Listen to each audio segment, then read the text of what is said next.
I think Midtown is home because it's a place that our whole family can worship together with people that we genuinely call friends. And some of those main ones are our pastors.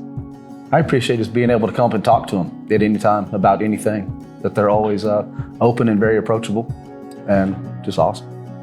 It feels like home because the way the pastors and staff have created such a loving family that encourages each other and, does life together. I don't feel like we're a number. I feel like a member of a family, that we're a brother or we're a sister.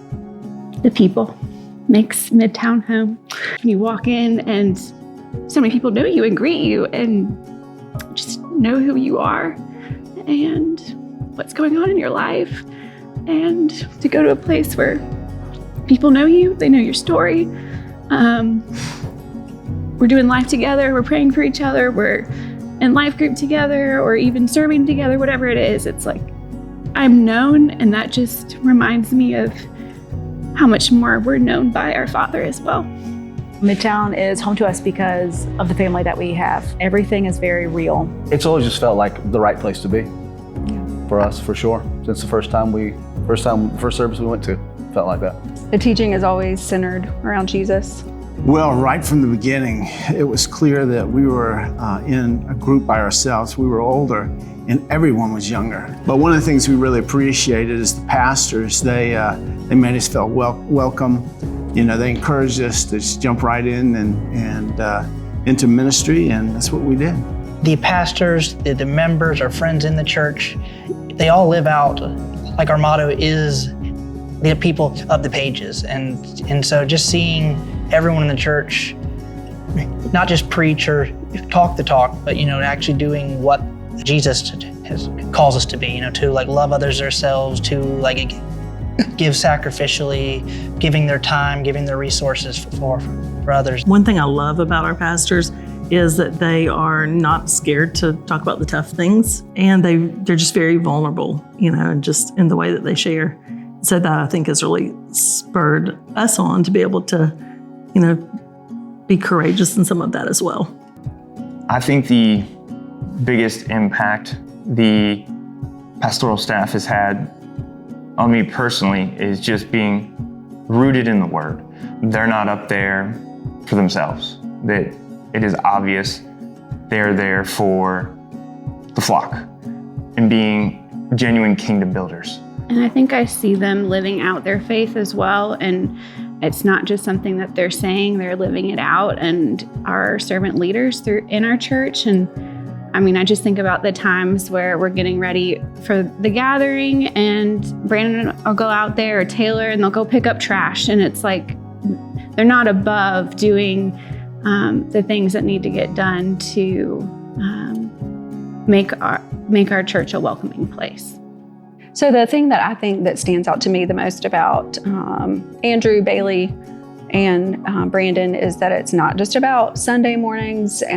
They really are intentional about discipling their people Monday through Friday as well. And really, I have seen them be a part of, just discipling people through hard times and really ministering to them, being on call. I think it speaks a lot about their character and they are really shepherding their people and not just preaching a sermon on Sunday, and their job is not done then. And I'm very thankful for that. One of the things I really appreciate about the pastors, their focus on us as a family. What I've seen in the past is quite often pastors can kind of outkick their coverage, and that they start focusing on, church metrics, how many people and stuff like that. But their focus has always been, that Jesus is building a family and we want to be part of it. I've really enjoyed getting to know Hannah Disbrow, and as she's begun coordinating our women's ministry, just to see that ministry start and grow is exciting. She has such a, you just see such a depth in her walk with the Lord, but also just such a soft-spoken humbleness in the way that she approaches everything, and she does such a beautiful job. So Tiffany Coker, I feel like, is the backbone of Midtown. If it's happening in Midtown, she's had her hand in some of it. She does such a good job at making things fun and special. She has puts a really nice touch on everything. One of the things that we emphasize a lot as a church is children, and we have lots of them. And it's been really cool to see our children and other children just loving going to Kid Town, loving to worship Jesus, to see like that discipleship coming down from Kirsten down into the kids and then being out through the mouth of a child. It's pretty wild. She has the funnest personality to be around. She's always smiling, always laughing. You can always go and ask her these. It can either be a silly random question, or you can come and ask her a deep question, and she'll sit there and she'll explain it to you. From the jump, when I first met Taylor, I already knew I liked him. He came in with his big glasses, and he was great.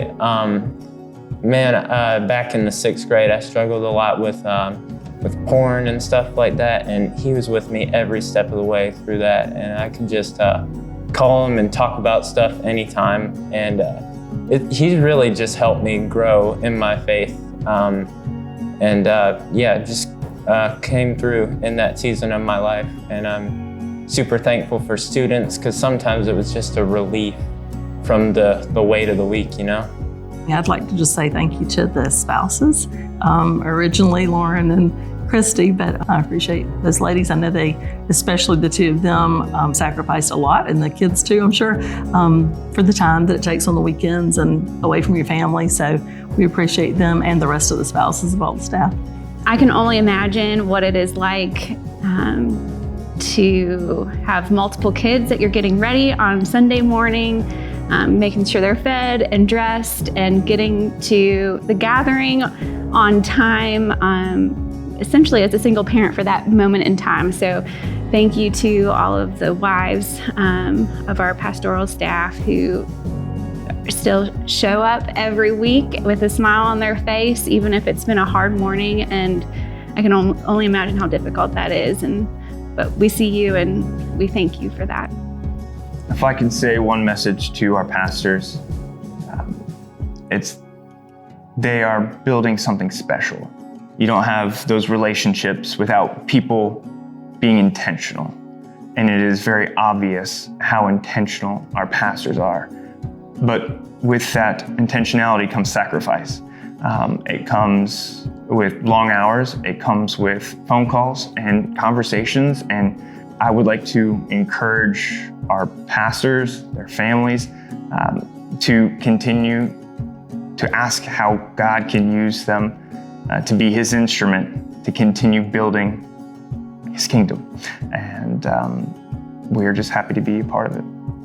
And to the pastors and staff and family and all of that, we just say thank you, and we love y'all and appreciate you, and are so thankful that we've gotten to be a part of this group of believers, and just appreciate y'all. I really just love and appreciate all of you guys and all the help and support that you've had for us and our family, and thank you so much. Well, I would just say I genuinely appreciate you guys and appreciate you being my friend and my leader and somebody I can trust. That's true. And thank you. Y'all are awesome.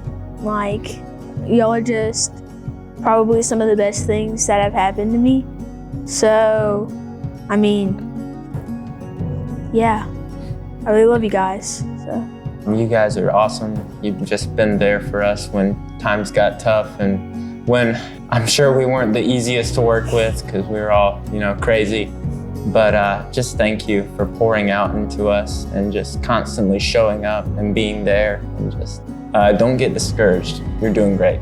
I would encourage you to stay the course. I mean, you've laid a great foundation, and just stay the course.